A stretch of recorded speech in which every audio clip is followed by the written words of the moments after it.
After months of knowing very little about Loki's character, One Piece chapter 1153 has finally revealed some key backstory details about him. The flashback reveals to us the dysfunctional politics of Elbaf, as well as how the kingdom's golden age was poisoned by prejudice, arranged marriages, and a supernatural fear. This chapter reveals to us the transformation of King Herald from a spoiled brat to a visionary king, as we slowly begin to discover that the curse of Loki may have been something that was made up all along. Get ready, because the backstory of Loki may prove to be the most tragic and upsetting past out of any One Piece character that we have seen up until this point. Despite everybody referring to Loki as the cursed prince, let's find out how Luffy's instinctive trust in Loki has proven once again to be right. This chapter is titled The Birth of Loki, and it looks like we're going to be learning a lot of details about his backstory. So the cover story features Yamato as she meets Kiku at Ringo. Kiku appears to now be the daimyo of Ringo. So the chapter begins with details about the past of King Herald. So he meets Ida, who is revealed to be Hajruddin's mother, and Herald had seen her trapped in a circus and he was enraged. He goes on to destroy the town in order to free her, but he is then scolded by Ida. So Ida reveals that she was saved by the circus and she was working with them in order to repay the debt and the kindness of the townspeople. So it seems like this moment here really humbled King Herald, and he ended up falling in love with Ida, and he brings her home to Elbaf. He then starts to gradually modernize Elbaf as he starts forging alliances. Years following this, Hajruddin was born, and King Herald had wanted to marry Ida, but he was forbidden by the elders of Elbaf. They had decided for another woman that was more suitable for King Herald to marry, and she was called Estrid. She was of pure Elbaf descent, and she appeared to be obsessed with omens. So think of this as just superstitious beliefs. So Estrid and King Herald had a child as she gave birth to Loki, but she was terrified of Loki's eyes because his pupils were slit-like in appearance.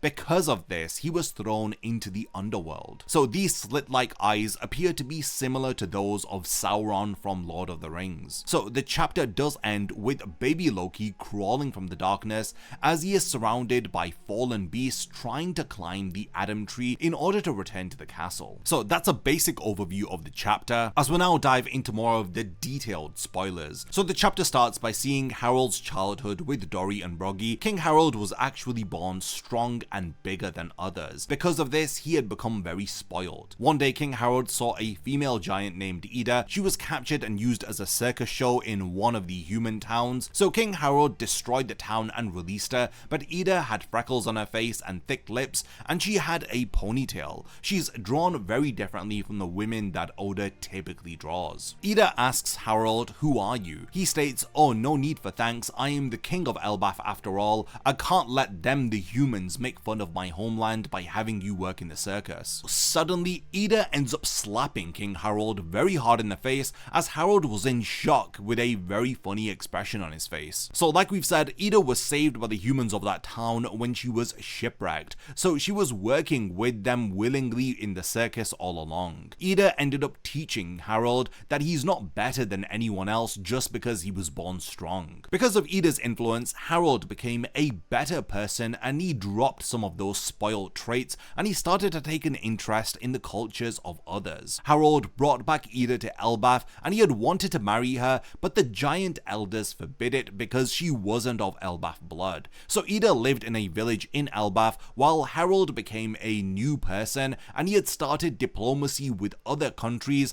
like the Ryuga kingdom in Fishman Island. Some years after this, Ida gave birth to Hajruddin, but Herald was ordered by the giant elders to partake in an arranged marriage with a woman called Estrida. She was the daughter of a highly influential giant in Elbaf. So Estrida states that she was born in the alcohol village in the northern lands, and she has been studying Defeng, and this appears to be the One Piece version of Feng Shui. She states that her fortune reveals that she is to fall in love and be cherished by King Herald, and she insists that Herald forget about Ida from the east and the child that he had with her. Herald states that he cannot really do that. Estrida's design reveals her to be a very beautiful giant woman dressed with dancer clothes. So imagine how Nami or Vivi had looked like in Arabasta. Now, she was obsessed with Defeng, which is the One Piece equivalent of Feng Shui, so her room had to be in a certain type of energetic order. So certain windows had to be closed while others had to be opened, and the furniture was arranged in a way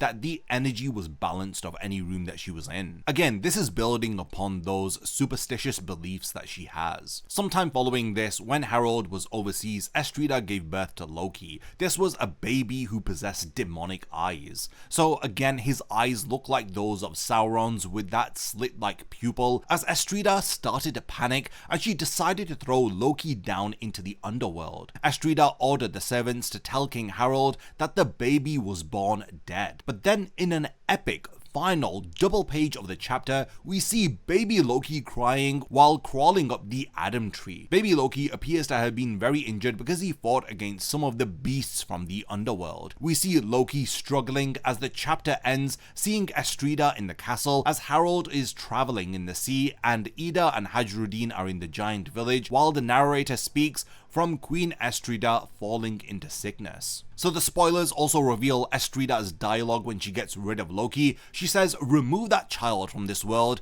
Indeed, it has been foretold even before his birth that one day King Herald will be killed by his own son." The soldier responds to her by saying, "You are bringing up that nonsense again, your highness." So the chapter then cuts to King Herald, who's being troubled by the wall that exists between countries. So Herald states that the world government is getting in his way again, as he wonders why can't the countries just act freely. Ida, who he appears to be visiting, states, "He's your little brother, isn't he? Wouldn't it be wonderful to meet him? Oh, the baby," as she is referring to Loki. Hajruddin states that he's not my brother because he's not his mother's child. Ida appears to be happy after hearing this from Hajruddin, stating that everything that he says is just so cute. Now the narrator delivers some final comments with the chapter ending, as it states, "Every disaster that befalls Elbaf from these moments onward is now credited as a part of Loki's curse." And this brings chapter 1153 of One Piece to an end. Now there is going to be a break for One Piece next week, as his backstory is put on a hold for now. So with Loki now being revealed to have a tragic backstory, it seems like it's getting more and more likely that he will be joining the Straw Hats. First, he has really cool powers. Secondly, he's had an official invitation from Luffy,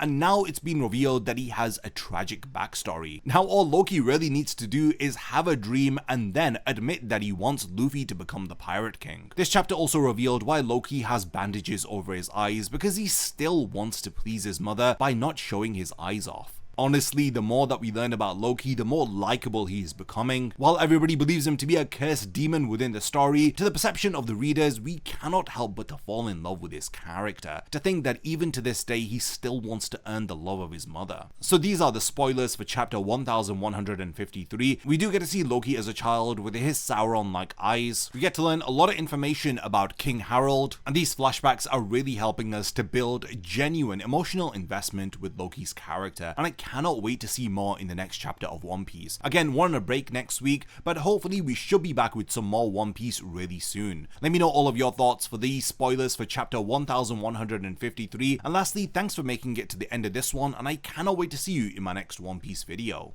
A massive thank you goes out to all of my amazing Patreon supporters for helping to make this video possible. If you also want to support the channel and see your name in the end of my videos, then check out my Patreon, which has loads of perks like early video access and so much more. Thank you for sticking around till the end of the video, and whatever you contribute will mean a lot to me.